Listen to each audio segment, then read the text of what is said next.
Et quand le mort est placé sur la civière et que les gens le conduisent vers la tombe, les anges ramènent l'âme et l'accompagnent dans le convoi funéraire. Elle se place alors au-dessus du corps en parallèle. L'âme du croyant accompli demande à ce que le trajet vers la tombe et l'enterrement se fassent au plus vite, car elle a hâte de jouir des délices de la tombe. Elle dit « Dépêchez-vous, dépêchez-vous ». Par contre, l'âme du mécréant, sachant ce qui va lui arriver, demande à ce que le trajet et l'enterrement soient retardés. Elle dit « Malheur à moi, où m'emmenez-vous donc ?» Mais dans le convoi funéraire, ni les hommes, ni les djinns n'entendent cela. Et si ça avait été le cas, ils s'évanouiraient. Lorsque le corps est finalement déposé sous terre, dans sa tombe, son âme y retourne et le mort prend conscience. Ahmed rapporte que le prophète parla un jour de l'épreuve de la tombe. C'est alors que son compagnon, Omar, fils de Al-Khattab, demanda si à ce moment-là, la raison revenait à la personne. Et le prophète de répondre en ce sens, oui, comme maintenant. C'est-à-dire que même si cela nous est caché, l'état de l'homme dans sa tombe est semblable sur certains points à l'état dans le bas monde. Il est conscient, possède sa raison, entend et ressent la félicité ou la douleur. Al-Bukhari rapporte que le messager de Dieu, sallallahu alayhi wa sallam, dit en ce sens: 3 choses accompagnent le mort jusqu'à sa tombe, 2 s'en retournent et une seule reste avec lui. Sa famille, ses biens et ses œuvres l'accompagnent. Sa famille et ses biens s'en retournent et ses œuvres restent. Ainsi, les biens du défunt, ses enfants, sa famille et ses compagnons l'abandonnent. Ni rien ni personne ne l'accompagne dans sa tombe, à part une seule chose, ses propres œuvres. Puis arrive l'interrogatoire du mort par les anges Munkar et Nakir.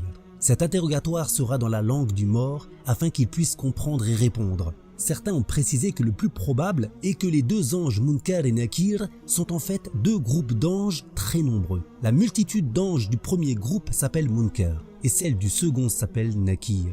Et c'est de cette manière que l'interrogatoire peut se faire partout dans le monde, même si beaucoup meurent en même temps. On comprend d'un récit possédant plusieurs rapporteurs et ainsi plusieurs versions que le prophète expliqua que cette communauté est éprouvée dans la tombe. Lorsque l'homme y est déposé et que ses compagnons le quittent, il entend le bruit de leurs pas s'éloigner. Alors vient à lui Munkar et Nakir, 2 anges noirs bleus, aux yeux rouges comme des chaudrons de cuivre, au regard comme l'éclair, au croc comme des cornes de vache, si longues qu'elles tranchent la terre en avançant, et à la voix comme le tonnerre. Mais le croyant accompli n'est pas effrayé de cela, car Dieu le raffermit et le remplit de joie. Il rencontre ses bonnes œuvres qui l'accompagnent, et ainsi il se réjouit de l'interrogatoire car il sait qu'il répondra correctement et qu'il sera sauvé. Les anges le font asseoir et le questionnent. Qu'adorais-tu? Et lui de répondre ce qu'il disait auparavant. S'il était croyant, il répond: j'adorais Allah. Ou alors, que disais-tu de cet homme Mohammed? C'est l'adorateur de Allah et son messager. Je témoigne qu'il n'est de Dieu que Allah, et je témoigne que Mohammed est son messager. Ou alors, qui est ton Seigneur? Qui est ton prophète et quelle est ta religion? Allah est mon Seigneur, Mohammed est mon prophète et l'islam est ma religion. On comprend du verset 27 de Surat Ibrahim: Allah affermit ceux qui ont cru par la parole ferme dans la vie d'ici-bas et dans l'au-delà. C'est-à-dire, Dieu affermit les croyants en ce monde et aussi dans la tombe lors de l'interrogatoire des 2 anges sur leur croyance. Les anges lui disent alors: certes, nous savions que tu dirais cela. Tu as vécu dans la certitude, tu es mort dans la certitude, et c'est dans cet état que tu seras ressuscité. Puis une porte sur l'enfer et sur le paradis lui est ouverte. Regarde donc la place que tu as évitée au feu de l'enfer. Allah te l'a remplacée par une meilleure place. Ou alors, Allah te l'a remplacée par une place au paradis. Et il les verra donc toutes 2.